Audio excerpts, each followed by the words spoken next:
നേന്ത്രപ്പഴം വെച്ചിട്ട് പാൽപ്പത്രി ഉണ്ടാക്കുന്നത് കാണാം. അതിനു വേണ്ടി ഒരു ജാറിലോട്ടേക്ക് 2 എഗ്ഗ് പൊട്ടിച്ചൊഴിച്ച് കൊടുക്കുക.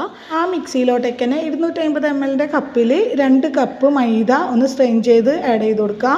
2 കപ്പ് വാട്ടറും 3 ഏലക്കയും കൂടി ഇട്ടിട്ട് നല്ല ഫൈനായിട്ട് അരച്ചെടുക്കുക. അതൊരു ബൗളിലോട്ടേക്ക് മാറ്റുക.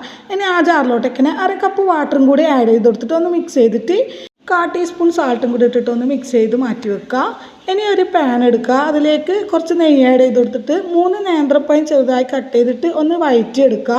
ഇതൊരു ബ്രൗൺ കളറായി കഴിഞ്ഞാൽ ഒരു തേങ്ങ ചിരകിയതും 1/4 കപ്പ് ഷുഗറും കൂടി ആഡ് ചെയ്ത് കൊടുത്തിട്ട് നല്ലോണം ഒന്ന് വിളയിച്ചെടുക്കുക. നെയ്യിൽ വറുത്തെടുത്ത നട്ട്സും കൂടെ ഇതിലേക്ക് ആഡ് ചെയ്ത് കൊടുത്തിട്ട് ഒന്ന് നല്ലോണം മിക്സ് ചെയ്തെടുക്കുക. ഇനി ഒരു ദോശത്തവ വെക്കുക. അതിലേക്ക് നേരത്തെ അരച്ചു മാറ്റി വെച്ച മൈദ ഒന്ന് ഒഴിച്ച് കൊടുത്തിട്ട് ഒന്നിങ്ങനെ ചുറ്റിച്ചെടുക്കുക. എന്നിട്ട് കുറച്ച് നെയ്യ് അതിൻ്റെ മുകളിൽ ആഡ് ചെയ്ത് കൊടുത്തിട്ട് ഒന്ന് മറിച്ചിട്ടിട്ട് ജസ്റ്റ് ഒന്ന് വേവിച്ചെടുത്താൽ മതി. നല്ലോണം മൊരിച്ചെടുക്കുകയൊന്നും വേണ്ട. അങ്ങനെ 10 ദോശ ചുട്ടെടുക്കുക. ഇനി ഒരു ജാറിലോട്ടേക്ക് 4 egg, 2 cup milk, 1/4 cup sugar എന്നിവ ഇട്ടിട്ടൊന്ന് അരച്ചെടുക്കുക. ഇതുപോലത്തെ ഒരു പാത്രം എടുത്തിട്ട് ഒരു ദോശ വെച്ച് കൊടുക്കുക. അതിൻ്റെ മുകളിലോട്ടേക്ക് നേരത്തെ അരച്ച് വെച്ച എഗ്ഗിൻ്റെയും മിൽക്കിൻ്റെയും മിക്സ് ഇല്ലേ അത് ഒഴിച്ച് കൊടുക്കുക.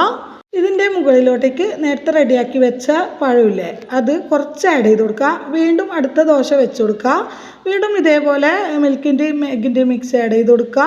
വീണ്ടും ഇതുപോലെ പഴം കൂടി ആഡ് ചെയ്ത് കൊടുക്കുക. അങ്ങനെ 10 ദോശ ഇതുപോലെ ചെയ്ത് കൊടുക്കുക. ഏറ്റവും ലാസ്റ്റ് ലെയറിൽ ഇങ്ങനെ കുറച്ച് മിൽക്ക് ആഡ് ചെയ്ത് കൊടുത്തിട്ട് കുറച്ച് നട്ട്സും കൂടി ആഡ് ചെയ്ത് കൊടുക്കുക. ലോ ഫ്ലെയിമിലിട്ടിട്ട് 45 മിനിറ്റ്സ് വേവിച്ചെടുക്കുക.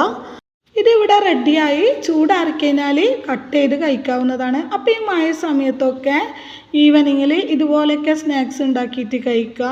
വീഡിയോ ഇഷ്ടമായാൽ ലൈക്ക് ചെയ്യുക, സബ്സ്ക്രൈബ് ചെയ്യുക, ഫാമിലിക്കും ഫ്രണ്ട്സിനൊക്കെ ഷെയർ ചെയ്ത് കൊടുക്കുക.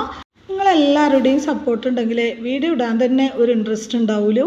അടുത്ത നല്ല റെസിപ്പി ആയിട്ട് വരുന്നവരെ എല്ലാവരോടും thank you for watching. By.